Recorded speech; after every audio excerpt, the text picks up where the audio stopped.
राधे राधे भक्तजन। अखंड सौभाग्य का प्रतीक वट सावित्री व्रत। इस दिन वैवाहिक स्त्रियां अपने पति की लंबी आयु और खुशहाल वैवाहिक जीवन के लिए निर्जला उपवास रखती है और बरगद के पेड़ की विधि विधान के साथ पूजा अर्चना करती है। धार्मिक मान्यतानुसार वट वृक्ष में ब्रह्मा, विष्णु और महेश का वास होता है।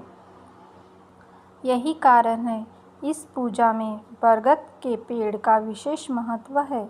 इसके अलावा वट सावित्री व्रत से जुड़ी एक पौराणिक कथा भी है, जिसके बारे में आइए जानते हैं। मद्र देश के राजा अश्वपति के पुत्री रूप में सर्वगुण संपन्न सावित्री का जन्म हुआ। राजकन्या ने धुत्मसेन के पुत्र सत्यवान की कीर्ति सुनकर उन्हें पति के रूप में वरण कर लिया। यह बात जब ऋषि शिराज नारद को पता चली तो वे अश्वपति से जाकर कहने लगे, आपकी कन्या ने वर खोजने में निसंदेह भारी भूल की है। सत्यवान गुणवान तथा धर्मात्मा भी है, परंतु वह अल्पायु है और 1 वर्ष के बाद ही उसकी मृत्यु हो जाएगी। नारद की यह बात सुनते ही राजा अश्वपति का चेहरा उदास हो गया। उन्होंने अपनी पुत्री को समझाया कि ऐसे अल्प आयु व्यक्ति के साथ विवाह करना उचित नहीं, इसलिए कोई अन्य वर चुन लो। इस पर सावित्री बोली, पिताजी, आर्य कन्याएं अपना पति एक बार ही वरण करती है। अब चाहे जो भी हो, मैं सत्यवान को ही वर स्वरूप स्वीकार करूंगी। सावित्री ने नारद से सत्यवान की मृत्यु का समय मालूम कर लिया था, अतः उन दोनों का विवाह हो गया। वह ससुराल पहुँचते ही सास ससुर की सेवा में रात दिन रहने लगी। समय बदला, ससुर का बल क्षीण होता देख शत्रुओं ने राज्य छीन लिया। नारद का वचन सावित्री को दिन प्रतिदिन अधीर करता रहा। उसने पति के मृत्यु का दिन नज़दीक आने से 3 दिन पूर्व से ही उपवास शुरू कर दिया। नारद द्वारा कथित निश्चित तिथि पर पितरों का पूजन किया। नित्य की भांति उस दिन भी सत्यवान अपने समय पर लकड़ी काटने के लिए जब चला तो सावित्री भी सास ससुर की आज्ञा लेकर चलने की तैयार हो गई। सत्यवान वन में पहुंचकर लकड़ी काटने के लिए वृक्ष पर चढ़ा। वृक्ष पर चढ़ने के बाद उसके सिर पर भयंकर पीड़ा होने लगी। वह नीचे उतरा। सावित्री ने उसे बड़ के पेड़ के नीचे लिटाकर उसका सिर अपनी जांघ पर रख लिया।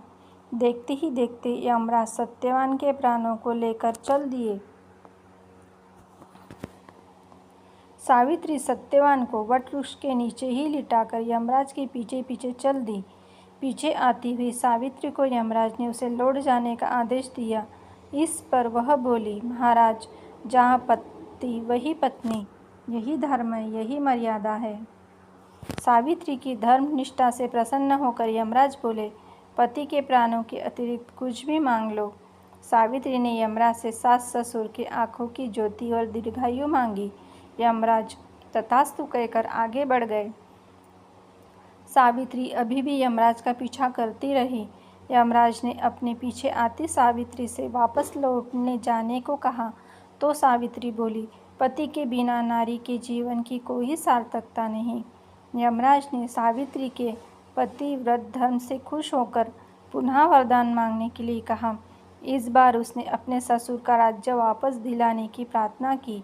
तथास्तु कहकर यमराज आगे चल दिए। सावित्री अब भी यमराज के पीछे चलती रही। इस बार सावित्री ने यमराज से 100 पुत्रों की माँ बनने का वरदान मांगा। तथास्तु कहकर जब यमराज आगे बढ़े तो सावित्री बोली, आपने मुझे 100 पुत्रों का वरदान दिया है, पर पति के बिना मैं माँ कैसे बन सकूंगी? अपना यह तीसरा वरदान पूरा कीजिए।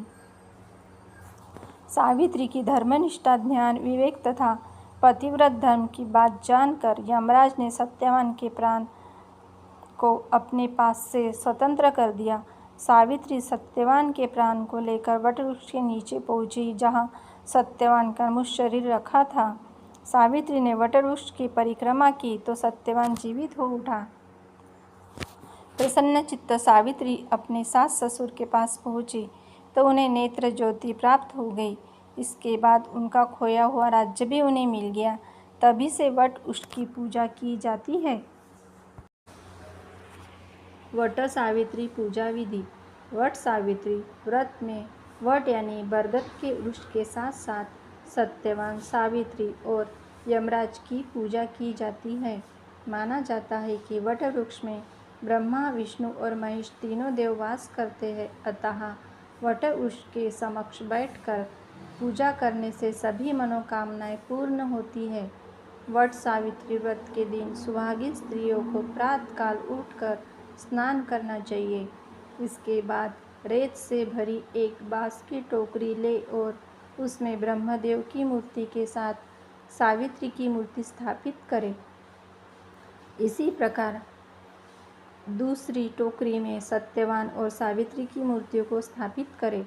दोनों टोकरियों को वट वृक्ष के नीचे रखें और ब्रह्मदेव और सावित्री की मूर्तियों की पूजा करें।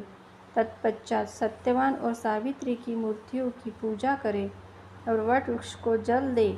वट वृक्ष की पूजा हेतु जल, फूल, रोली, मौली, कच्चा सूत, भीगा चना, गुड़ इत्यादि चढ़ाएं और जलाभिषेक करें। वट वृक्ष के तने के चारों ओर कच्चा धागा लपेटकर 3 बार परिक्रमा करें। इसके बाद स्त्रियों को वट सावित्री व्रत की कथा सुनना चाहिए। कथा सुनने के बाद भीगी हुई चनों का बायना निकालें और उस पर कुछ रुपए रखकर अपनी सास को दे। जो स्त्रियां अपनी सासों से दूर रहती है वो बायना उन्हें भेज दे और आशीर्वाद ले। पूजा समापन के पश्चात ब्राह्मणों को वस्त्र तथा फल आदि दान करें। राधे राधे।